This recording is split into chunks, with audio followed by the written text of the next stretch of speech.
Tonight on News 5 Live, a mother and daughter are shot and killed in Corozal. Their alleged killer is on the run. A 58-year-old Camalote resident is killed and dumped off the George Price Highway. Another fatal RTA involving a motorcycle. And the godfather of Punta Rock, Chico Ramos, is celebrated as a living legend. These stories and more coming up on News 5 Live.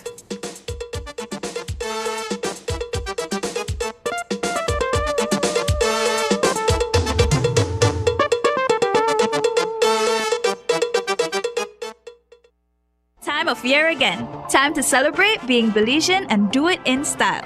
Enjoy incredible discounts on our wide selection of vibrant colors like 15% off Berger, Penta, and domestic decorative paints store-wide, 25% off Penta Decon Matte Emulsion, and 25% off select Penta Flat Emulsion, Weather Shield, and High Gloss paints. Plus, 25% off select Berger 303, 404, and Everglow paints, 30% off Valspar paints, 40% off all Dutch Boy paints, and up to 40% off discontinued and clearance colors, 20% off all Pisoforte tiles, all mirrors, and Eureka vats. Plus, major discounts on clearance items. So don't miss out on these amazing deals. Come in today or contact us online. Brothers Habet wishes all Belizeans home and abroad a happy and safe September celebrations.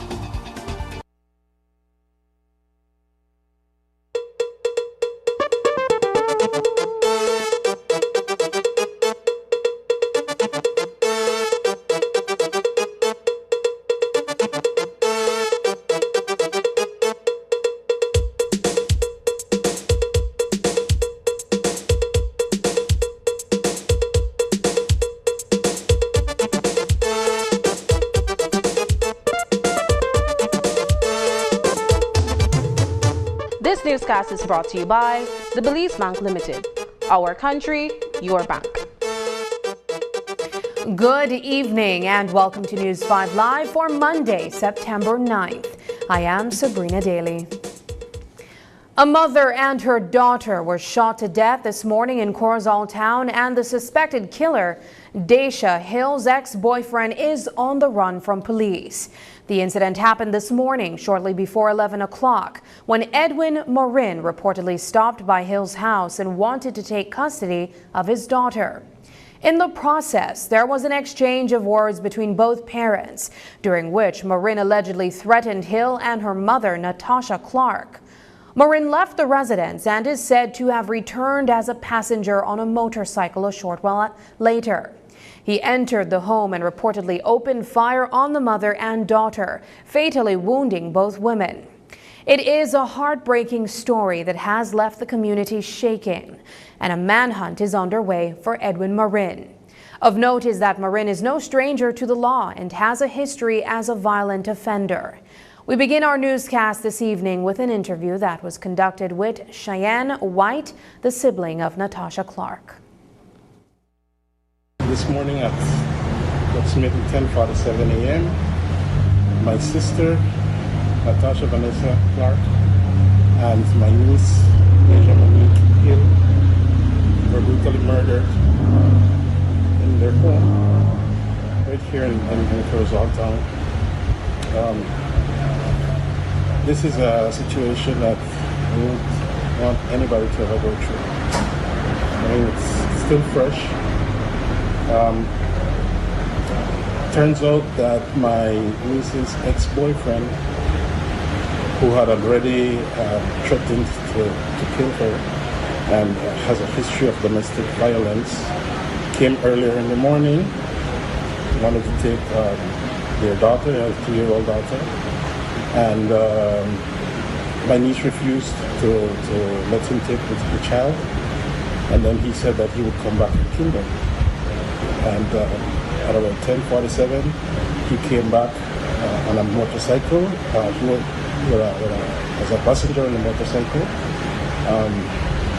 I am not 100% sure, but they claim that the person who was driving the motorcycle is a Corozal runman. And at which point he entered the home and proceeded to shoot with my sister and my niece, killing both of them. So at this point in time, what we want is to have the authorities do their best effort to apprehend the suspect. His name is Edwin Marin. He has already been charged, I believe, for murder a few years ago. And I don't understand how it is possible that he's out. I know a lot of families in Belize have been going through things like this. You never really understand it until it hits home. So, you know, what I want is really, you know, our police, they seem so incompetent. I actually went to the police station and I was so surprised to hear them being victims, saying that my cousin, who was present when this happened, was being aggressive with them. I mean, it's a murder that happened, you know, in front of him, and I don't know if they expected roses or what from him. So we have a real problem in Belize with the policing. They had enough time to apprehend the suspect, and that's what my cousin was telling them, like, go on, the guy's right around the corner. Like, you know, set up a perimeter. You had all these police guys out there, and they were more worried about securing the crime scene or just standing there instead of doing what they're supposed to do. This afternoon, Assistant Commissioner of Police Gilberto Romero provided a few details corroborating White's account of what took place. He also confirmed that Edwin Marin was previously arrested when he ran afoul of the law. Our records reveal that Marin was charged with aggravated assault with a firearm in March of 2020, following an incident when he opened fire on Vanessa Matos in Corozal town. While she escaped unscathed, her attacker was arrested and later charged. Here's ACP Romero, Regional Commander of the Eastern Division. The 9th of September 2024, around 10:55 a.m., Corozal police visited a house at Corozal town where they found 2 females with gunshot injuries. They were identified as Deisha Hill and Natasha Clark. Information is that they were at the house when there was a domestic dispute with one Edwin Marin, who pulled out a firearm and shot them both. They were taken to the hospital where both were pronounced dead. We are looking for Edwin Marin, who fled from the area after the shooting. Marin, can you say when he was released from prison? I cannot say at this time. I need to check. This is seemingly someone who has run afoul of the law before. What background do you have on the suspect? I know he was charged before for one incident. That is all I know, or that is all we have on him at this time. Do you know the relationship between him and one of the victims? Yes, Deisha Hill has a child for him. They were in a relationship. Do you think that he might have fled across the border? We do not know at this time. All we know is that he fled from the area after the shooting. While the rest of the country celebrates Belize's independence, one family is mourning after losing their loved one to gun violence on Saturday evening. 26-year-old Dornell Talbert was driving to his home in Doublehead Cabbage when he was approached by a driver in a gray SUV who proceeded to fire several shots in Talbert's direction. Talbert was taken to the KHMH where he would succumb to his injuries. Here's News 5's Brittany Gordon with the story. What should have been a day of celebration ended in tragedy with the death of Dornell Talbert, who was shot and killed in broad daylight. Like many other Belizeans that day, Talbert wanted to go see the Carnival Road March. He was on his way to his home in Doublehead Cabbage to get ready for the occasion, but wouldn't make it to his destination. Dornell's grandmother, Rita Talbert, is still at a loss as to why he would be the target of such a heinous attack. Yes, he's a very handsome person. I never want to get in no trouble with nobody. Just from work to home. And what did he do for work? Fisherman. He worked at Key, right? Mm-hmm. So that day he was going to work and he was coming back? No. He was going to a party. But then he want to go to the carnival, the Belize, so he come and left on the party, who can change. Talbert was targeted in Scotland Half Moon Village. It happened in the middle of the road, just a few steps away from a local barber shop. He was shot in his chest. The bullet exited through his shoulder. Police have several suspects in custody. On Saturday, the 7th day of September 2024, police responded to a shooting incident at Scotland Half Moon. Upon their arrival, they learned that a male person had been shot and taken to the KHMH for treatment. Police visited the KHMH where they found Dornell Talbert with gunshot injuries, and thereafter he was pronounced dead. Investigation revealed that Dornell Talbot was driving a vehicle in the area when another vehicle pulled up beside him, and someone from that vehicle fired several shots towards him, causing his fatal injuries. We have since recovered that vehicle, and several suspects are in custody for this murder. Interviews continue at this time. Police believe that the incident stemmed from an ongoing rivalry in the River Valley area. According to Talbert's family, he lived a simple life. He fished and spent time with his family as often as he could, working to build a home for himself. What kind of father was he? Yeah, family. A father can take care of his kid. What kind of dynamic did you guys have as a family? We have a good relationship. No quarrel, no fight or nothing in the family. Yeah. Dornell's death is another hard blow to the family, who also lost a loved one not too long ago. Everybody start to cry, broke down as we hear it about 4 o'clock it happened, and everybody start to bawl and faint and things because it's hurt. Because we just left from a funeral, we buried for one of our friends. We just left from a funeral, so we never expect we can get one news like that. So it really rough, Neighbors and other residents say that until recently, Doublehead Cabbage has always been a peaceful village, and that the spike in crime may be trickling in from neighboring villages. They recall the murder of Malcolm Reynolds, who was shot and killed near the Boom and Hattieville Junction in April. A feeling of unease has since settled within the surrounding areas. As for the Talbert family, they are mourning together and will continue to support each other as a family. Rita Talbert says she will remember her grandson fondly. How would you want to remember him? By loving and kindness. She loving, they tell her he could bring in some fish. So me and my oldest daughter, me come down to go down so. And he tell me oldest daughter, he say, I got some fish, you want granny? He say, but I left it down by his stepfather. So we didn't get the fish. Did he used to do that often, bring fish for you guys and his family? Mm-hmm. Treat a good man. They give him money and because when he meet me on the road, he say, what happened, Granny? Say, what changed? I tell her, thank you. And he gave me $50. That's the last time I gave money. This ship when he come in Chile. He gave me the $50 and I gave my granddaughter $10 out there and I gave 40.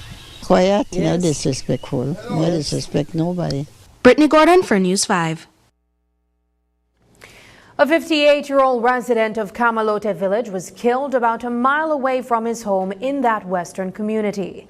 Belhem Guzman, a father of 3, was last seen on Thursday. His family grew concerned on Friday when they were unable to locate him.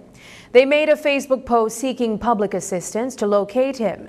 And on Sunday morning, a search party located his badly decomposed body off the side of the George Price Highway. Guzman's body was found wrapped in a blanket with multiple stab and chop wounds. His murder has left the family and community in shock as they question who would want to hurt him. News 5's Paul Lopez traveled west today, and he filed the following report. The lifeless body of 58-year-old Belhem Guzman was found wrapped in a blanket in some bushes off the side of the George Price Highway. His hands were tied behind his back. His feet were also bound. Investigators found multiple stab and chop wounds on his body. He that somebody will go to my house every day, or when he want to miss. But Thursday, one of my daughter carried food from around about probably 6 o'clock the evening, and he never there home. So when I come in like about after 9, 10, I understand that some food there, so I decided to carry it for her. And when I reach the house, because he don't got electricity or nothing, so I usually use my phone light. When I holler after him, he will really just holler, "Whoa," you know, and things like that. And so I said the night, and I'm not holler after him. I just go in, and when I start to spot about the light, I don't see he in. So I gone back home. The following day, his daughters also passed by and did not find him at home. That's when the family grew concerned and took to social media to seek public assistance with locating Belhem Guzman. He always been seen and nobody respond back and say that, you know, see, so then we get more concerned now because when nobody they see him, something wrong. And then my sister said, well, we have to start to look. Well, we get out the Sunday morning and somehow we gone all the way to Armenia. He have a daughter live down the road there, and some people say, yeah, they see the man they walk there. Some people say this, some people say that. So we really couldn't understand what happened. About after 12 to 1, my sister called me back and he said, they find the man. But when he said find the man, she couldn't talk to me because he sounded like one hollering, like in the bar, like in the laugh, like I don't know. So I continued to call the phone and never answer. But then my sister pick up the phone and he said, they find the man. So I said, dead or alive? He said, dead. He said, the man done the decompose. So we just gone up on the site, and when I see the situation of the man, I know that a more terrible thing happened, that somebody, well, I believe that young people, well, you know, the stress pan that the man tie up in a blanket, he no carry bedding, go sleep, no, and then enough for him bedding. So from the time he they out in that part of land, we don't know that he murder, and then the situation with me now. So I look, man, I never get one full scene, but the blanket me still kind of over. But what I understand that he may tie up. They say neck me cut. Telford Guzman believes that his brother was killed in a senseless act carried out by a group of young men in the area. He described Belhem Guzman as free-spirited with a colorful personality. One video obtained by News 5 shows the deceased in a jovial mood, singing. I was a little boy, I asked my mommy, who would I be? Would I be a singer or would I be rich?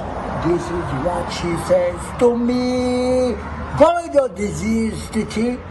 Every time you walk me up, you see every dollar, buy a piece of land. And build up a house and buy black zinc and nail and lumber, cement and sand to make smarter. Paint my house, make it look beautiful, sir. In the village right here, they provoke him by calling him a little nickname. And when they call him the nickname, then he have one action, right? But for his action, not just because he have that little liquor in, so that's not like. He gets so much damage in for his life. I mean, hundreds of damage. And he never try to respond to none of it. I mean, people do some crazy things already. And all when he get up next day and forgive the situation, he never try channels it, he never try make one eyes off of it. So we know that he's another one person of violence, right? A tough guy, and I remember one time when a snake bit his finger, he chop off his own finger to save himself. The coconut tree? Yeah, he could get coconut and he said one snake bite and he ended up cut off one of his middle finger.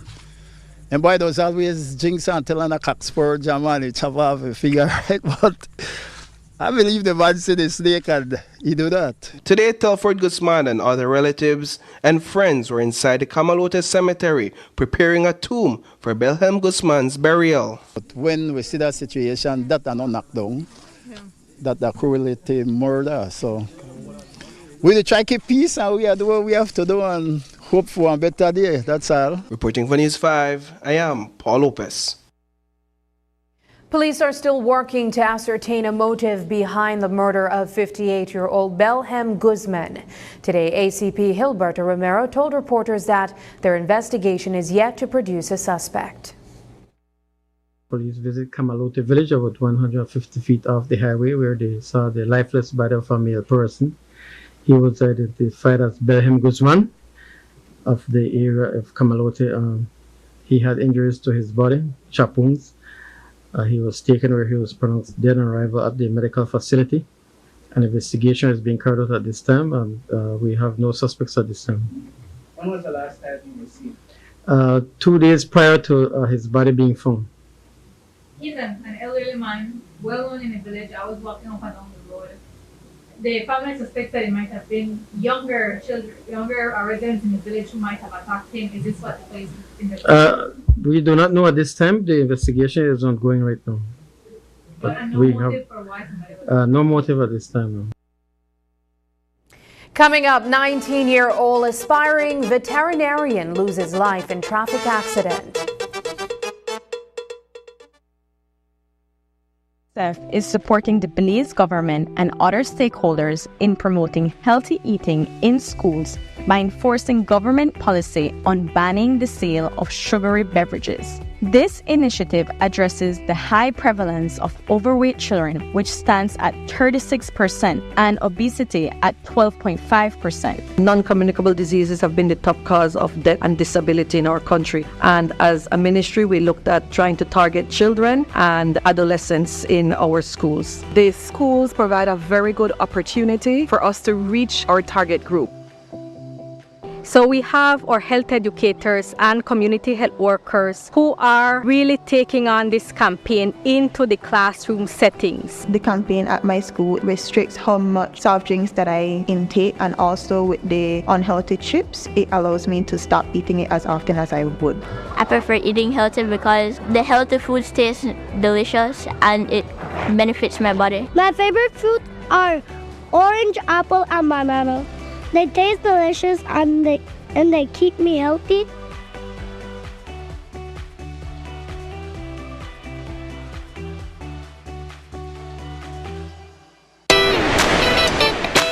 St. Catherine has changed the game. We've gone cashless with DigiWallet.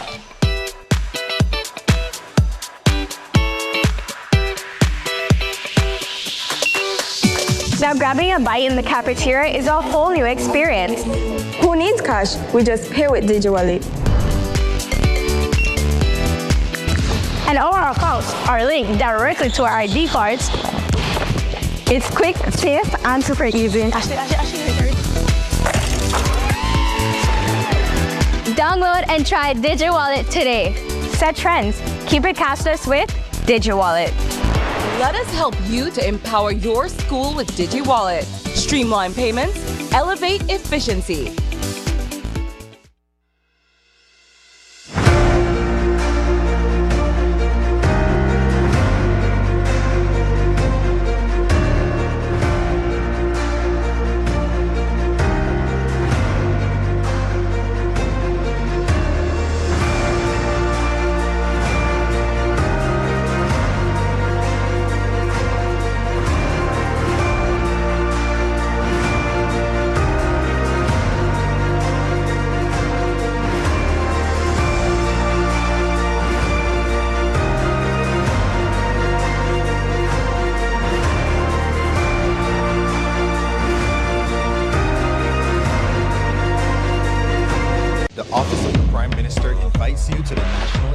MSME Roadshow 2024. Join us for free workshops in marketing using AI, finance, business planning, and customer service. Connect with financial institutions for access to finance opportunities, meet with key government agencies, and showcase your business at the Roadshow Expo in an effort to get more locals to buy Belizean. We will be in Orange Walk Town June 13th to the 15th, PG June 27th to the 29th, Corozal July 11th to the 13th, Benque July 25th to the 27th, San Pedro August 15th to the 17th, Key Cocker August 23rd to the 24th, Belmopan August 29th to the 31st, Hopkins September 13th to the 14th, San Ignacio September 26th to the 28th, Tangriga October 10th to the 12th, Placencia October 18th to the 19th, and Belize City October 24th to the 26th. Sign up today for the National MSME Roadshow. For more information, follow us on Facebook at Beltrade or call us at 880-3737. Sign up today for the National MSME Roadshow. Let's get your business on the road.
Design Depot brings you an attractive selection of GE appliances, including microwaves, washers, dryers, refrigerators, dishwashers, countertop appliances, and more.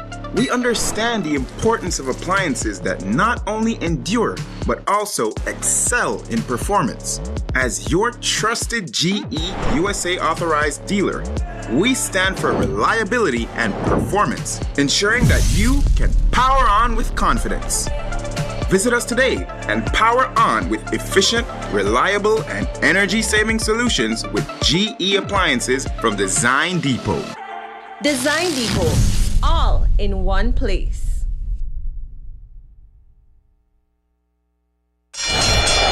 Ladies and gentlemen, this is what you've been waiting for. In this corner, we have the masters of limitless power and unbeatable connections, pioneers of 4G LTE in Belize. It's the undefeated champion, Smart. And in the other corner, struggling to keep up, it's the other guy. Fight!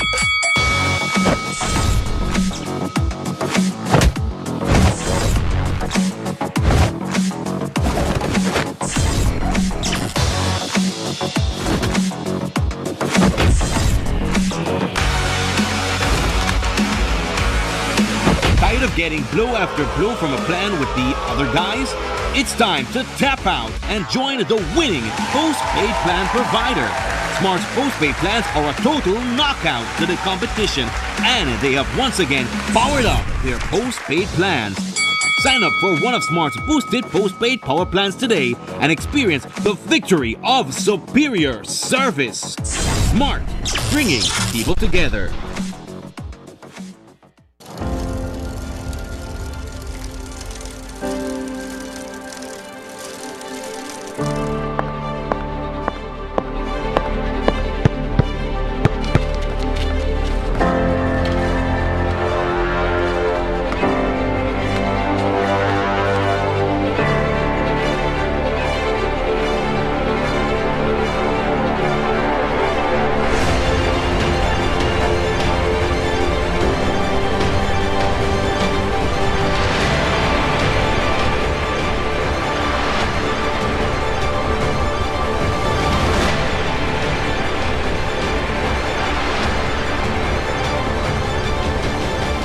every moment of every day, Crystal Water is taste you can trust.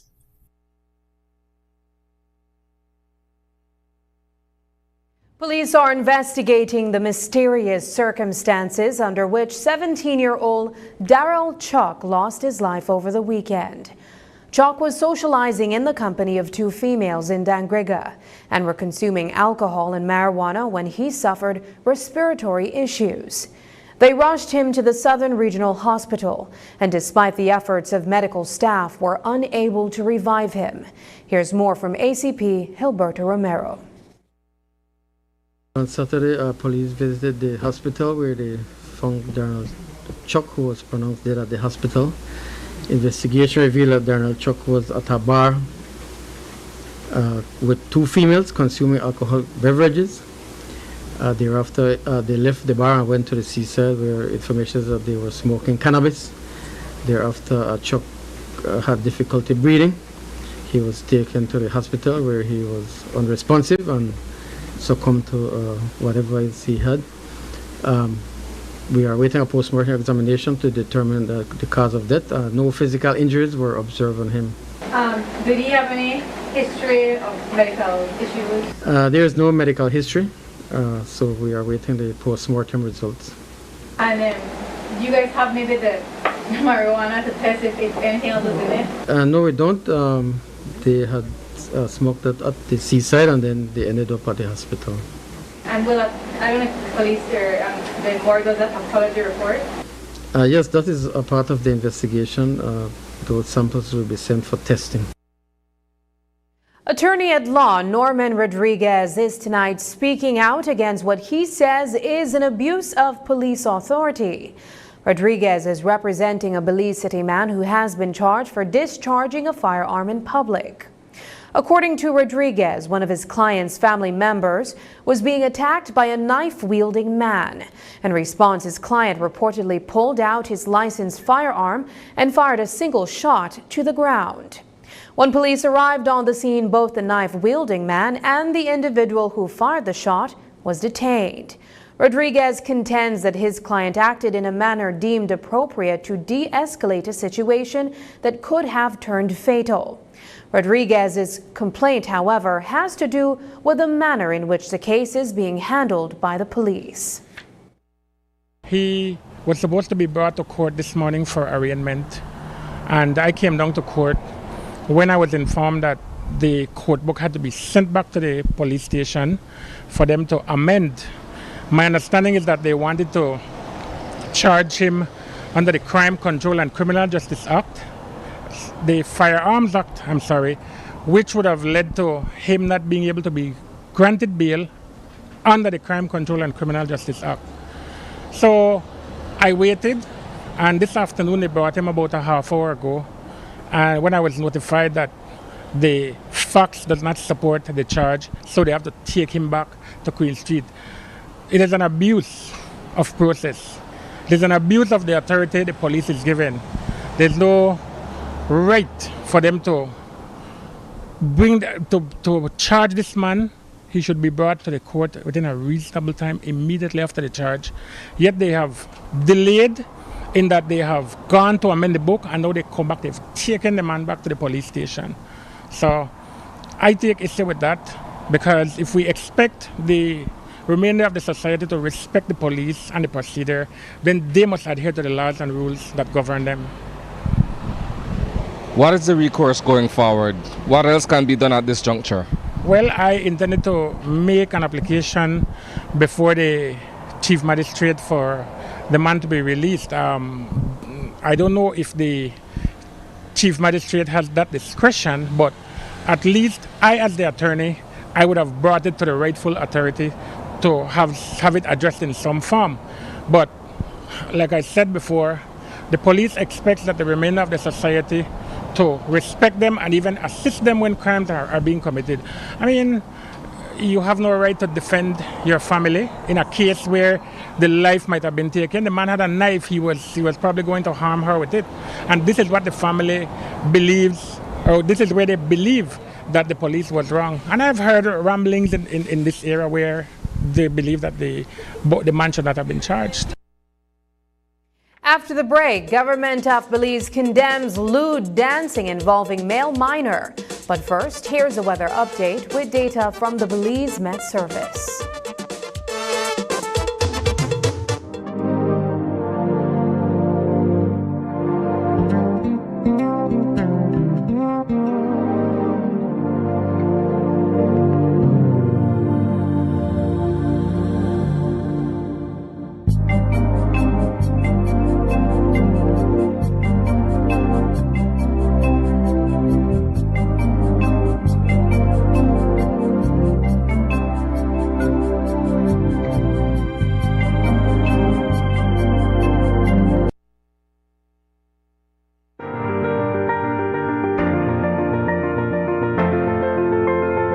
LG dual inverter compressor cools air faster by operating at speeds as high as 120 Hz with more stability compared to conventional models.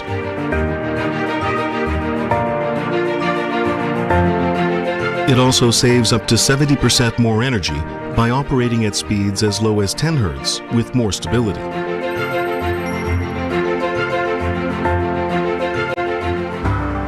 It reduces torque vibration down to 40% for quiet outdoor unit operation. Stable operation with low vibrations also results in increased durability. MacNav Visual Strategies, where creativity meets business. Step inside our world of innovative visual solutions.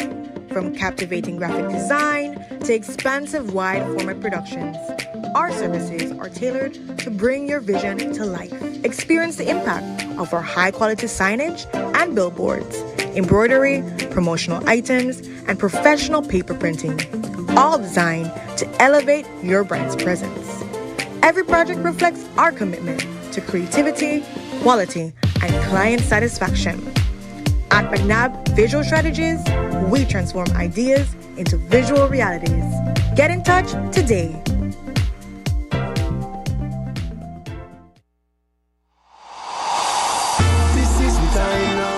Belize City, get ready for a day of excitement, games, entertainment, free treats for the kids, giveaways, and more. Join us for the annual 10th BRAM with your Belize City Council. Enjoy live entertainment by Super G, Consigo, TR Shine, Yaz Talia, Echo Middleton, Bossa B Band, TLC Band, Super Furia Band, DJ LaCroix, and more. All backed up by Blue Steel Sounds. So save the date. Tuesday, September 10th, 2024, from 11 a.m. to 8 p.m. at the Lord Rayburn Plaza, behind the Memorial Park. Bring out the entire family. This is a family affair you don't want to miss. For more details on how to reserve a booth space, contact us at 280-2308, extension 263, or WhatsApp at 673-9055. Your Belize City Council. Always vote the people. At The Life Company, we understand that life can be demanding and fast-paced, so we've made it easier for you to contact us. Wherever you may be, and at your own convenience, you can now access our services through our social media platforms. RFNG Life is pleased to introduce our new LifeBot service. Request a quotation, make premium payments, speak to a customer service representative, and more from right where you are in the palm of your hands. Visit our website or Facebook page or WhatsApp us at 671-5143 to try out our new LifeBot service today. RFNG Life Insurance, The Life Company.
the phasing out of single-use plastics and the enactment of pollution from the plastics regulations.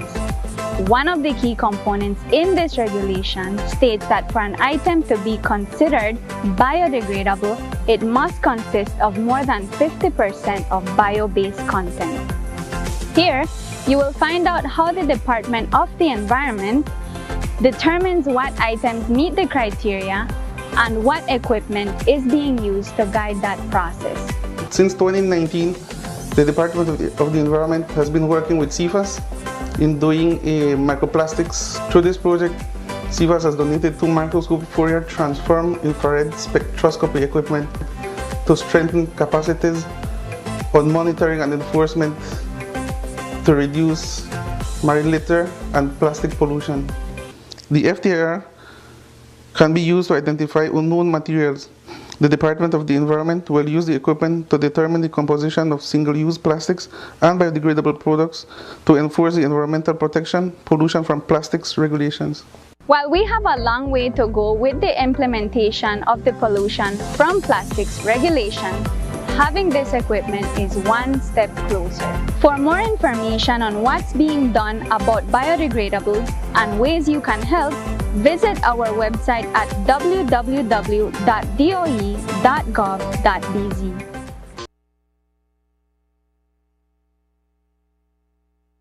A 19-year-old woman is dead and her 22-year-old brother is hospitalized following a motorcycle and vehicle collision in Santa Elena town.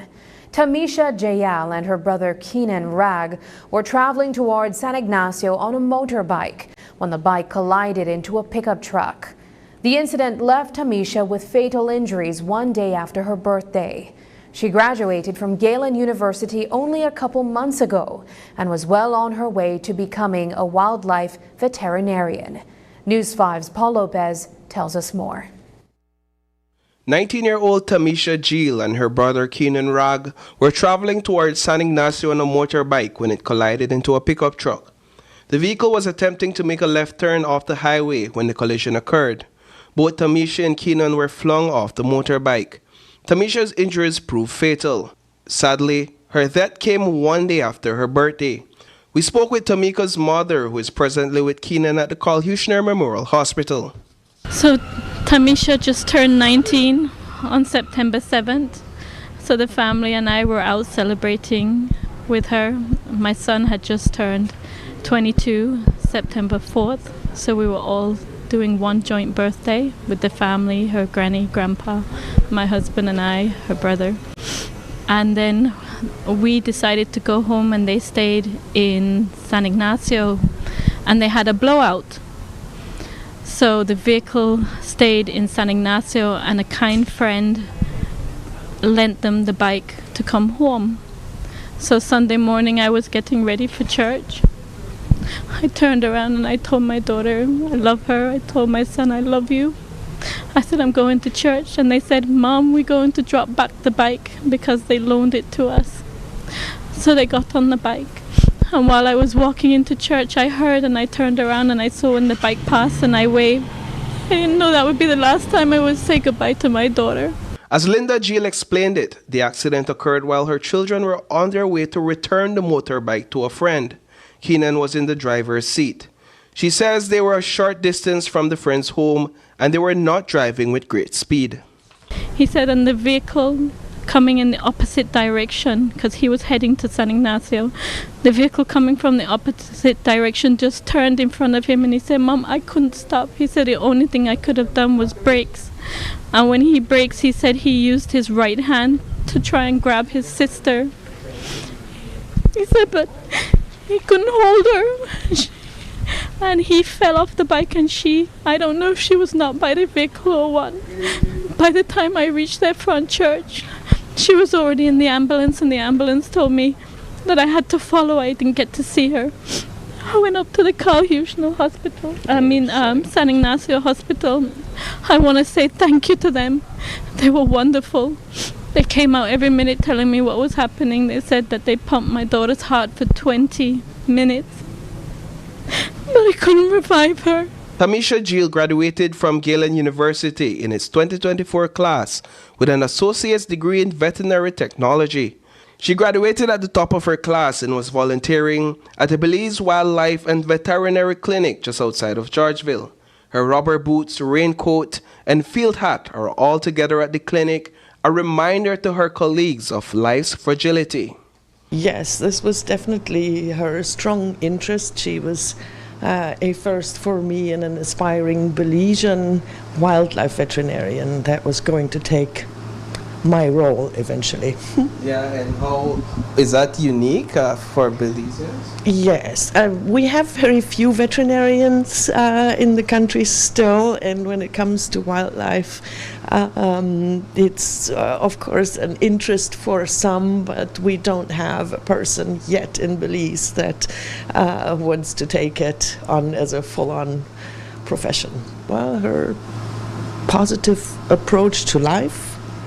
She left us daily quotes on our board.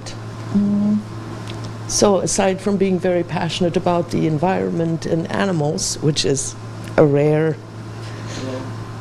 gem to find, she was also a lovely human being, always concerned about everybody else around her and bringing up the spirits on all days that she was here.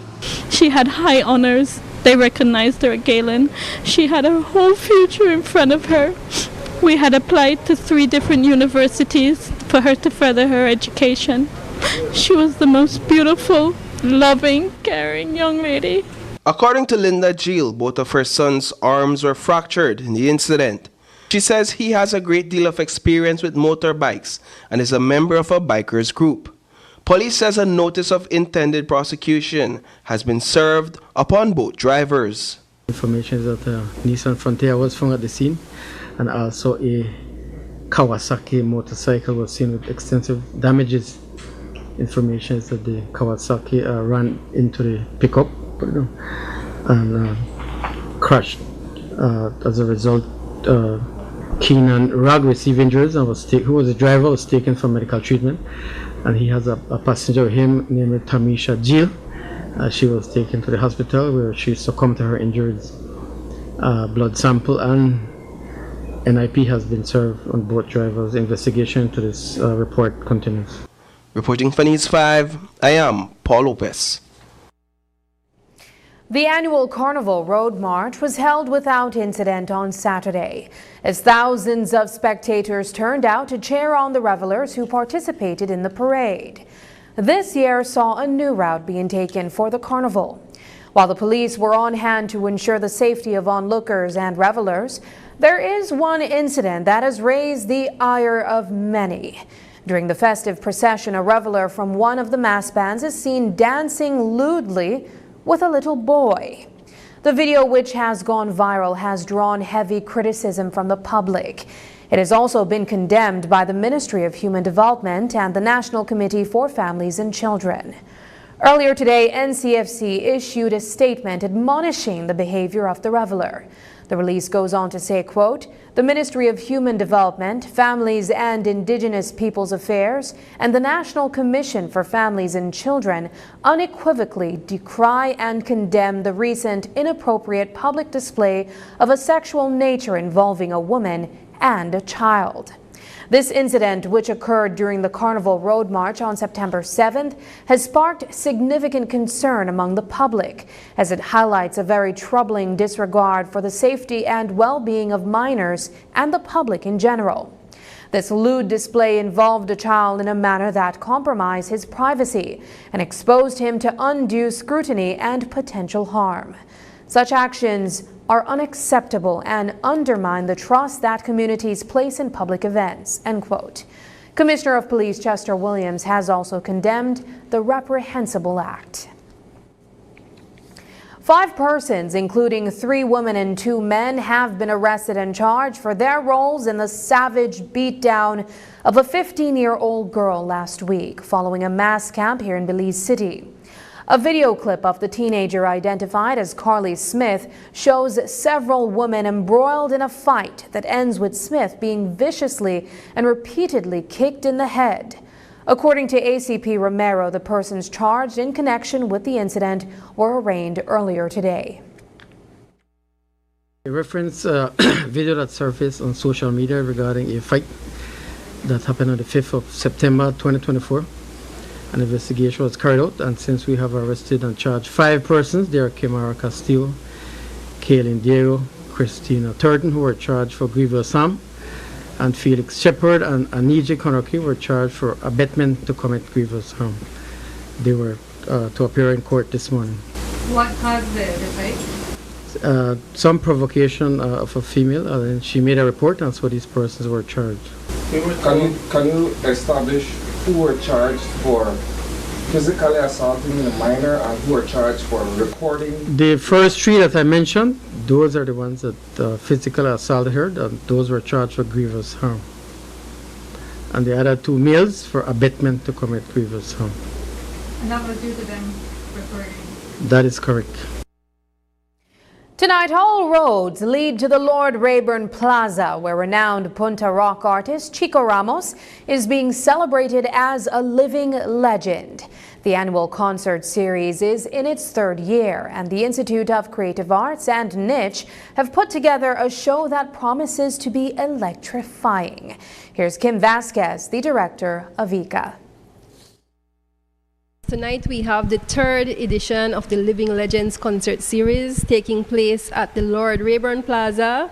And if you don't know where Lord Rayburn Plaza is, it's at Memorial Park behind the stage.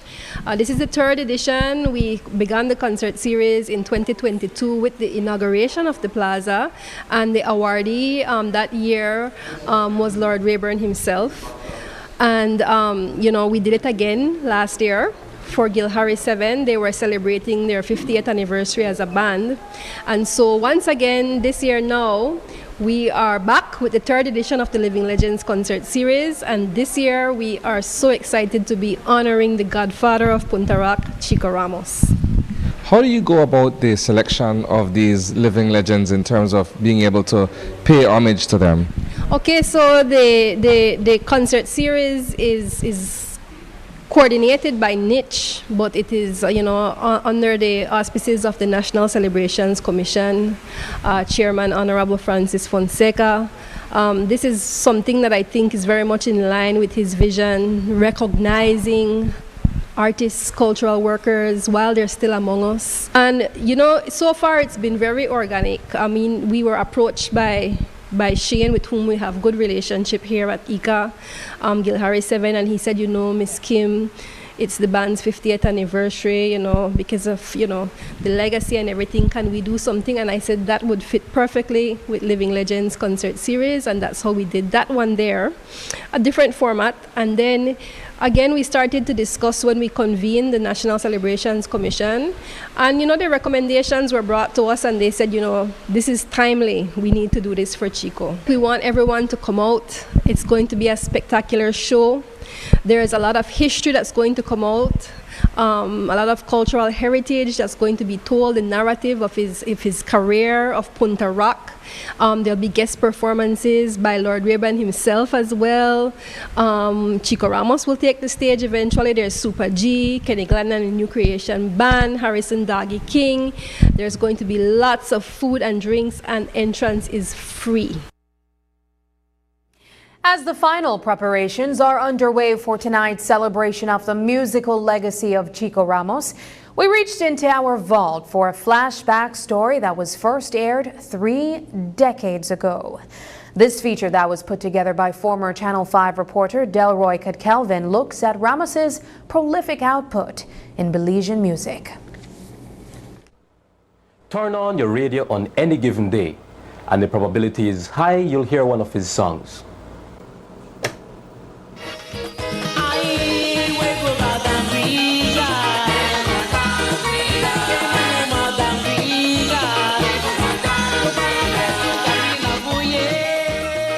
But although most Belizeans live, work and party with the music of Herman Chico Ramos, this unassuming Punta Rock star can still walk many of our streets without receiving so much as a nod of recognition. Yeah, I just come from the bank and nobody know me. So I have to go home for my passport, things like that. But that's cool. Everything I take you one time. Everybody I get to a chance to know this name. Although Chico is only 29, where music is concerned, you can consider him a gray-haired man, which is not hard to understand when you consider his family background.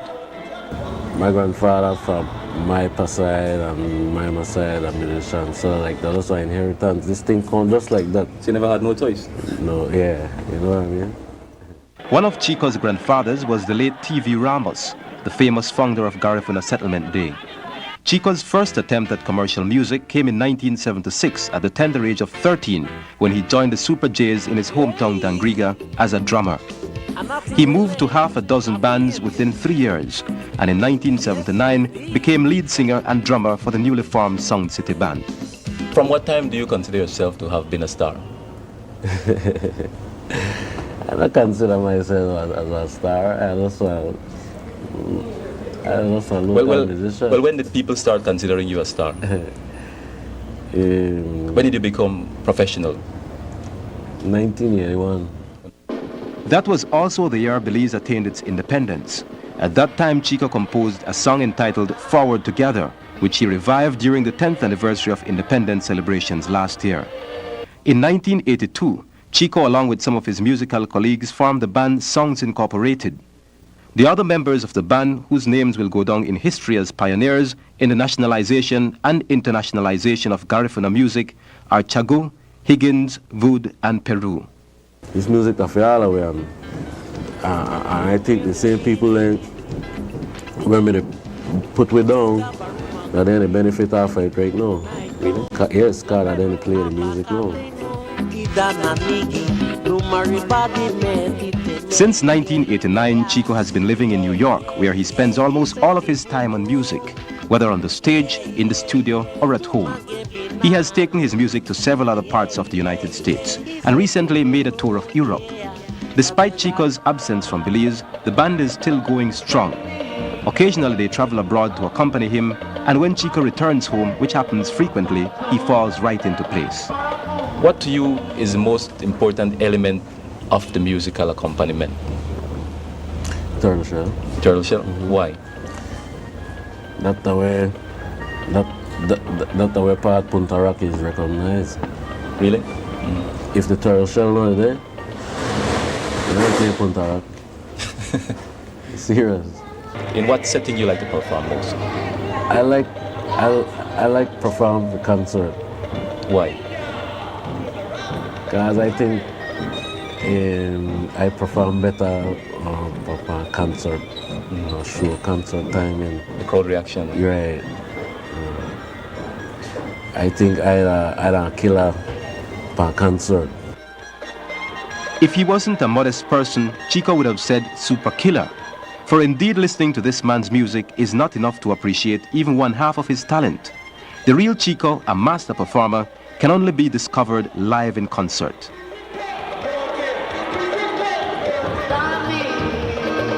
I think Chico Ramos is a brilliant entertainer. I've seen him on a number of occasions, and I can see a lot of potential, a lot of great talent that needs to be seen by an even wider audience. You know, it's just unfortunate that, like myself, Chico has not been properly packaged and marketed to international audiences. And I still feel that he's one of the best Punta Rock drummers I've ever seen or heard. The way I see Chico as a brother, right? A real cool brethren. I look upon him as a real musician because he learned to take the bitter with the sweet. He have a very good communication way about him, what I really like. And I also observe it on a person who stand up for you, right? So when you put all the attributes together, usually you have one pretty good human being to work with, right? And as far as the music, well, all the way to get better. One of the greatest pressures upon a musical artist who rises to stardom is the demand to consistently produce new hits. Thus far, Chico has never failed to meet that demand. You write your own music? Yep. Most of it? All of it. All of it? Yeah.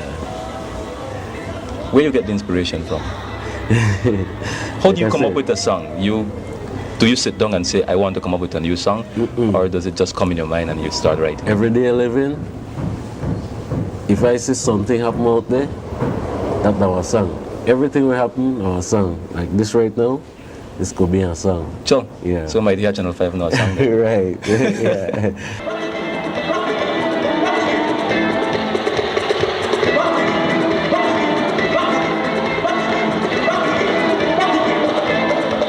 Delroy of Kelvin, News 5. The National Celebrations Commission is proceeding with an itinerary of events to celebrate St. George's Key Day on Tuesday.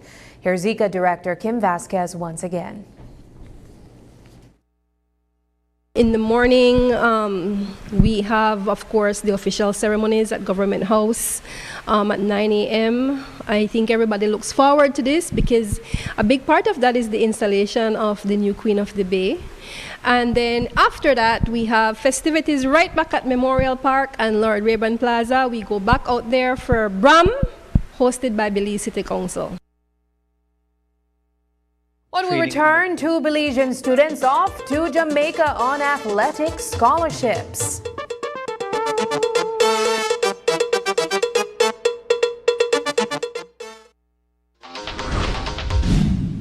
I'm connected.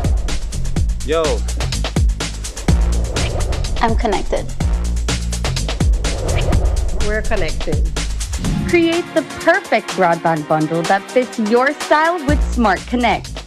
With the Junior Bundle, get 50% off your national calls and up to 6 gigabytes of data at no extra cost. Get postpaid added on for an additional cost of only $25 with the Prime Bundle. Stay connected with unlimited smart-to-smart calls plus 6,300 megabytes of data and free international minutes. For the family, get the Binge Watchers bundle with Netflix add-on for only $28.13 more. This bundle gives you 4 profiles with unlimited streaming on multiple devices. Visit a showroom near you to sign up and personalize your own bundle combination with Smart Connect. Smart, bringing people together.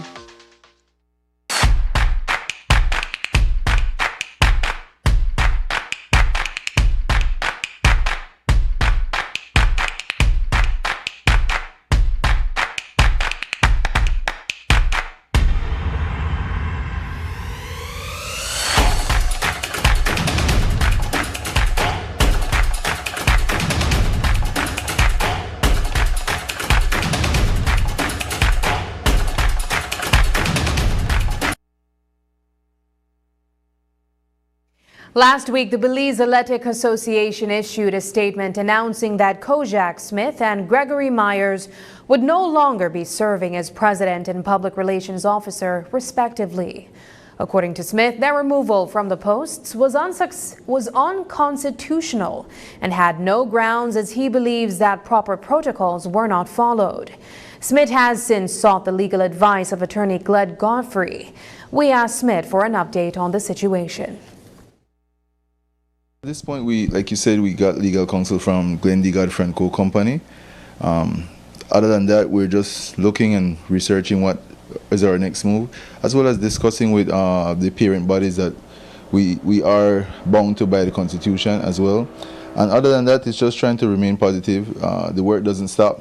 If you notice, that's why we're here. We have already been working on this initiative with these scholarships. So it's just keeping the positivity amongst the negativity that's there. So we're just trying to move forward, as well as we'll just leave that in the lawyers' hands and have them sort that out. That is no longer a battle that we will entail ourselves in or trying to endeavor. It's just moving forward and keeping it positive. So we do have positivity in terms of the scholarship, as well as we have our wellness day that we're working on. That will be the ending of this month for all athletes of any ages, between the age of 12 and 23. So it's just keeping the positivity and showing that we do want development, regardless of whatever is happening within the association. It's a passion of myself and Mr. Myers, and we've spoken about this several times before, and we want Belize to do better. We want these different initiatives to take place and things that have not been done in sports. So that's what we're doing right now. And what are your hopes for the outcome after having sought this legal representation? Do you want what are your steps going to be in terms of that? What are you hoping for? I don't want to disappoint you and not give you an answer, but to be honest, it's in the lawyer's hands, and I have a strong faith in God, so whoever God sees it fit, that will be however it goes. So that's just basically what I'm looking at it. Two Belizean youth are off to Jamaica to further their education after receiving athletic scholarships for track and field. They are 15-year-old Norman Sutherland and 14-year-old Jadine Williams, who will both be attending St. Elizabeth Technical High School in Santa Cruz, Jamaica. We spoke with Kojak Smith and Gregory Myers, who facilitated the application of the athletes. Mr. Smith and I have been working diligently about getting these scholarships for these young men. We started this process collaborating with some coaches and the different principals while in Carifta in Grenada in Easter of this year. That conversation developed into where we brought 4 coaches from Jamaica here to give a clinic. During that clinic, they were able to meet some of these young athletes. One of them had competed at Carifta, Jadine Williams. And through our collaboration and communication and the things that we've done to this point, we were able to secure these scholarships for these young men. And that's in conjunction with the holdups with Jamaica. Jamaica had a few changes in their rules, which we had more scholarships, but those scholarships were rescinded because of the change in the rules. So fortunately, through our diligent hard work and collaboration with these coaches and principals, we were able to secure at least 2 scholarships for these young men. And what exactly does the scholarship entail? Where will they be studying and what will they receive? Okay, the scholarship is for their tuition and for their books. We are working hard to secure the funding for their room and board, which we've reached out and we've had a lot of generous benefactors to help us to this point. They will be studying at St. Elizabeth's Tech and training under Coach Neil Harrison, who was here in Belize in June, and they should be leaving within the next week, within the next 7 days. It's a great step in the right direction in development for these young athletes. One of the things that we've been short going forward as a country is development of our talent. So recognizing that these youths from a young age and seeing that the talent that they have and being able to capitalize on that and giving them the opportunity to go and further their education, as well as working with these excellent coaches in Jamaica, will bring a sort of notoriety as well as give other kids the inspiration to work hard and train, as well as you have to remember that these are student athletes, so their grades are exceptional as well. So it's a great opportunity and we really want to promote this level of positivity within athletics. The Ministry of National Defense and Border Security has announced that 2 senior officers from the Belize Defense Force will be deployed to support Haiti's restoration efforts and election security. For decades, Haiti has struggled with controlling high levels of gang activity. However, over recent years, it has run rampant, hindering Haiti from conducting an election. Belize has been committed to supporting Haiti's relief efforts, but due to funding issues, the mission was unable to be enacted. We spoke with Major Roberta Usher, Chief of Staff at the Belize Defense Force, for more information on the mission. Here's more on that. In alignment with the United Nations Security Council resolution and Belize's commitment from the Foreign Affairs, 2 of our senior officers deployed to Jamaica and will now proceed to Haiti to support the CARICOM Joint Task Force work staff duties within their headquarters. Initially, it had seemed that we would be sending a larger fleet, and now it's 2 soldiers. Can you talk to me about what the roles of these 2 soldiers will look like in aiding Haiti's relief? So our senior officers, their officers there will be employed as staff officers under the CARICOM Joint Task Force. One will be employed as the operational planner and the mission commander, second in command, and the other officer will work at the company headquarters in order to develop strategic plans and operational plans for the troops on the ground to get everything prepared in the event that we are to deploy a larger contingent from Belize and Jamaica. Okay, and it seems that a part of the reason why it has taken such a long time to get this mission really going is because there was some pushback before from other entities. And so what's the trigger to get it going now? Has that been resolved? Well, I don't know about resolve, but in order to support a big multinational service and support like this, there are a lot of planning aspects, logistical concerns, logistical constraints, and in order for us to deploy our larger contingent, that all has to be resolved, I guess would be the right word. And so these officers are there, eyes on the ground, to ensure that we have a better picture of what is happening in Haiti before we are to deploy our other soldiers. But we're planning to support as best as we possibly can. Up next, a live look at the fire engine parade.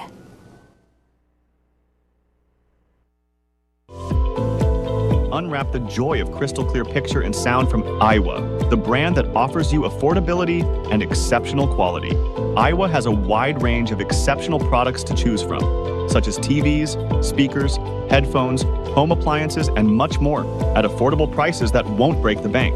Enhance your audio-visual entertainment experience with Aiwa, and for your convenience, parts are readily available in country for hassle-free maintenance. You can find Aiwa products at your local electronics store countrywide. Choose Aiwa, the best in home entertainment and household appliances.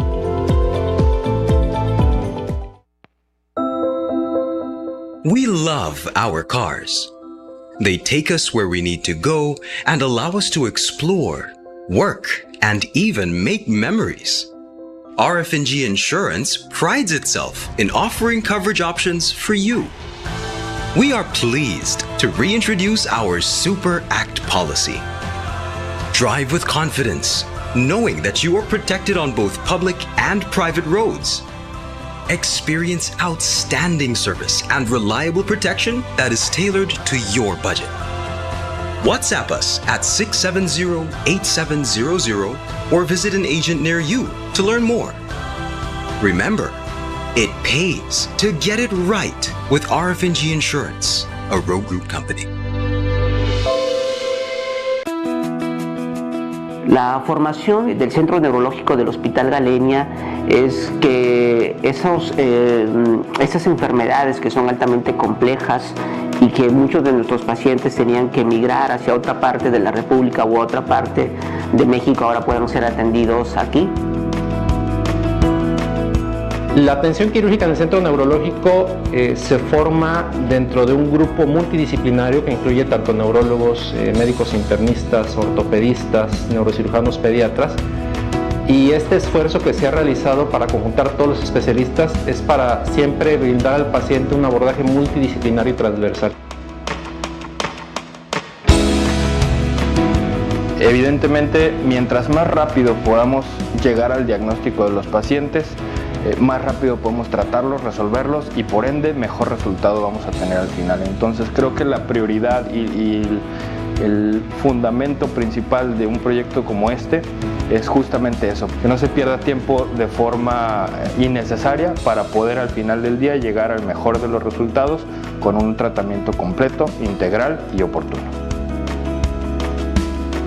Y las visiones desde diferentes perspectivas nos permiten tener pues el mejor tratamiento y la mejor opción para el paciente. Tenemos la capacidad técnica, operativa, profesional y la infraestructura de poder establecer una atención neurológica de alta calidad.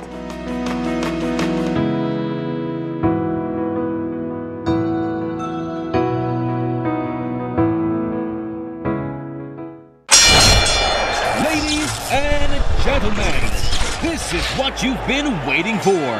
In this corner, we have the masters of limitless power and unbeatable connection. Pioneers of 4G LTE in Belize. It's the undefeated champion, Smart. And in the other corner, struggling to keep up, it's the other guy. Fight!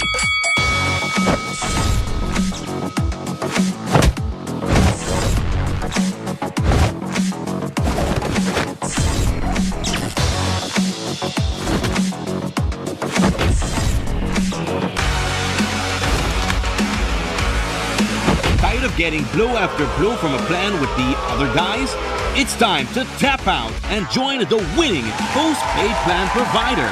Smart's postpaid plans are a total knockout to the competition, and they have once again powered up their postpaid plans. Sign up for one of Smart's boosted postpaid power plans today and experience the victory of superior service. Smart, bringing people together. With the steady increase in prices, it's hard to hold on to your hard-earned cash.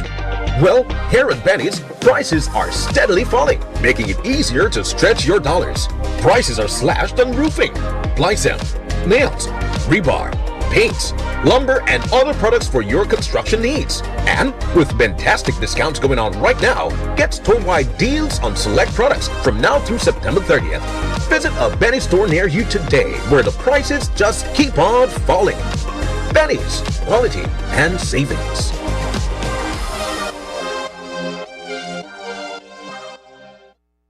UNICEF is supporting the Belize government and other stakeholders in promoting healthy eating in schools by enforcing government policy on banning the sale of sugary beverages. This initiative addresses the high prevalence of overweight children, which stands at 36%, and obesity at 12.5%. Non-communicable diseases have been the top cause of death and disability in our country. And as a ministry, we looked at trying to target children and adolescents in our schools. The schools provide a very good opportunity for us to reach our target group.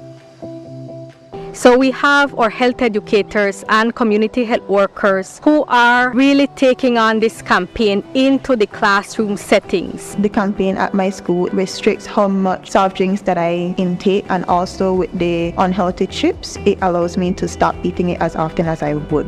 I prefer eating healthy because the healthy foods taste delicious and it benefits my body. My favorite fruits are orange, apple, and banana. They taste delicious and they keep me healthy.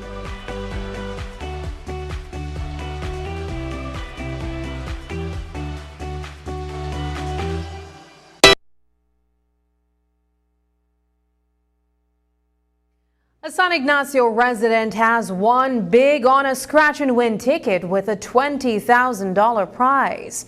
He purchased his ticket from the PK store in San Ignacio. He stopped by our office today to tell us that while this isn't his first time taking home some cash from the game, it's the first time he's received one of this amount. I was at new PK store in San Ignacio, and I decided to purchase a ticket. I usually purchase every now and then, and I was so lucky to be the lucky winner. You've purchased tickets before, as you've mentioned. Did you win anything before now? Yes, I've won many times, but this is the biggest. Usually it's always just $5 or getting back the money, but this is a big win, so I'm very pleased. Were you confident going into purchasing this ticket that you may be hitting a bigger jackpot than the small ones you've gotten before? Correct. Well, yes, I've seen that they have a lot of new games, so I decided to try out one of the new games, and it led to me winning the big prize. So I'm very pleased to trying the new games that they have to offer. Any plans as to what you're going to do with the money just yet? Well, September is here, so I would really want to purchase a small property in San Ignacio, and then from there we'll go and see what happens after that. Yeah.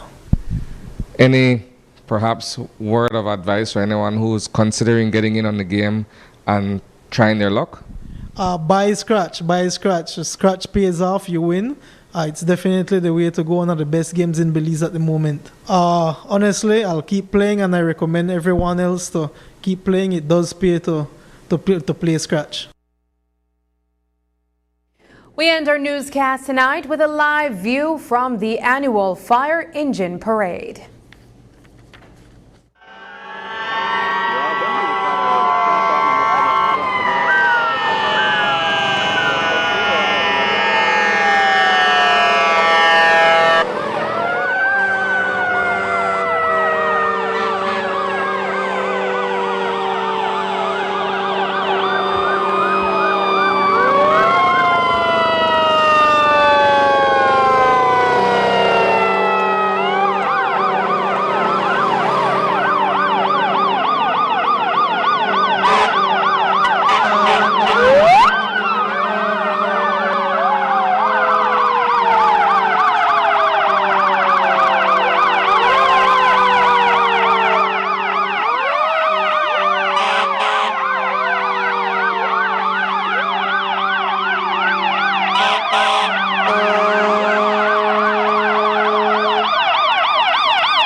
And that's the news. Tonight's broadcast is available at channel5belize.com, on our Facebook, and on YouTube. I'm Sabrina Daly. Thanks for joining us. And from all of us here at News 5, good night.